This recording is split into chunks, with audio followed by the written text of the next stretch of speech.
Good morning, this is Andrew Mount for GG. It's Friday the 28th of February. Not long away from the Cheltenham Festival now, or are we? You can bet 6 to 4 on that racing goes ahead at Cheltenham on Tuesday the 10th of March. That price on the Betfair exchange as we speak. And it even hit even money yesterday afternoon, so a lot of speculation about whether coronavirus is going to play a part in the big meeting coming up, and indeed other British races. So I'm going to use this video not to talk about Cheltenham, but to talk about tonight's racing at Newcastle, and in particular the big field handicaps on the straight course. Now, draw-wise, it generally pays to be drawn middle to high and to race closer to the stand-side rail at Newcastle.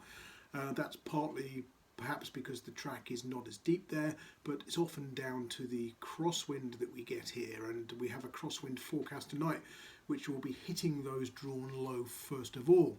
Now, if we look at the races run so far this year on the straight course, that's races over 5 furlongs, 6 furlongs, 7 furlongs and a mile.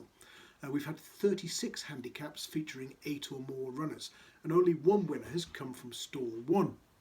The bias seems strongest over the 7 furlong and mile trips, and if we go back to the start of last year, in handicaps over 7 furlongs or a mile, 10 or more runners, stall 1 is just 2 winners from 99, and stall 2 again is 2 winners from 99. Now, from that sample of 178 runners, the expected win rate, the expected number of winners was 14. So we've only had 4, so that's well below expectations, suggesting that's not random.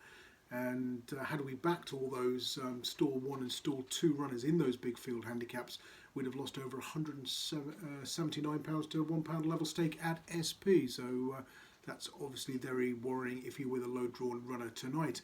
Now, the ones we should be looking at in those races then are what I want to concentrate on in this video.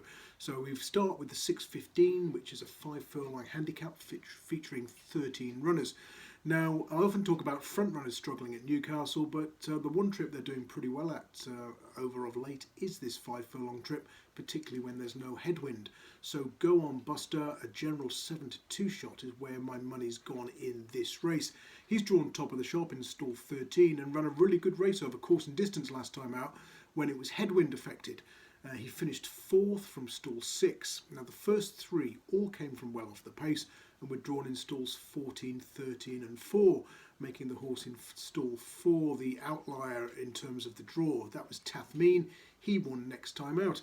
And Mutabahi, a stablemate of Tathmeen, who finished well down in that field in 11th place, has also won next time out. So that's obviously a race to keep an eye on, particularly those who were drawn low, and Go On Buster is the qualifier here. So 7 to 2 is a fair price. I've also had a tiny each way play on another one from that race, Paul Midgley's Gamesome. Now, he's notoriously hard to win with, but he had a tricky draw when 9th in that race last time out. That was his first run after a break, first run following wind surgery. And from a better draw tonight, he might be able to sneak into the places. He's 40 to 1 in a place, generally 33s, but the quarter of the odds 1, 2, 3, odds of 8 to 1 to 10 to 1 about him finishing in the 3 is a little bit of value in my opinion. So that's the 6:15. Go On Buster as a win bet, small each way on Gamesome. Moving on to the 7:15. I've talked about this race in my blog on GG.CO.UK, had a speculative each way bet on Dark Devil around about the 40 to 1 mark. The other race I want to mention here is the final race, the 7:45.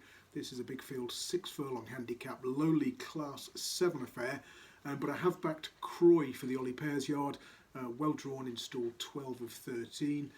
Wasn't drawn well when beaten over 7 furlongs here last time, shaping as though the cutback to this 6 furlong trip would suit, and he's £7 below his last winning mark. So a small each way on Croy at 7 to 1 in the finale. That's it from me until tomorrow, when I'll be discussing Newbury's big card and the all-weather action at Southall. Until then, best of luck if you're having a bet. Cheers.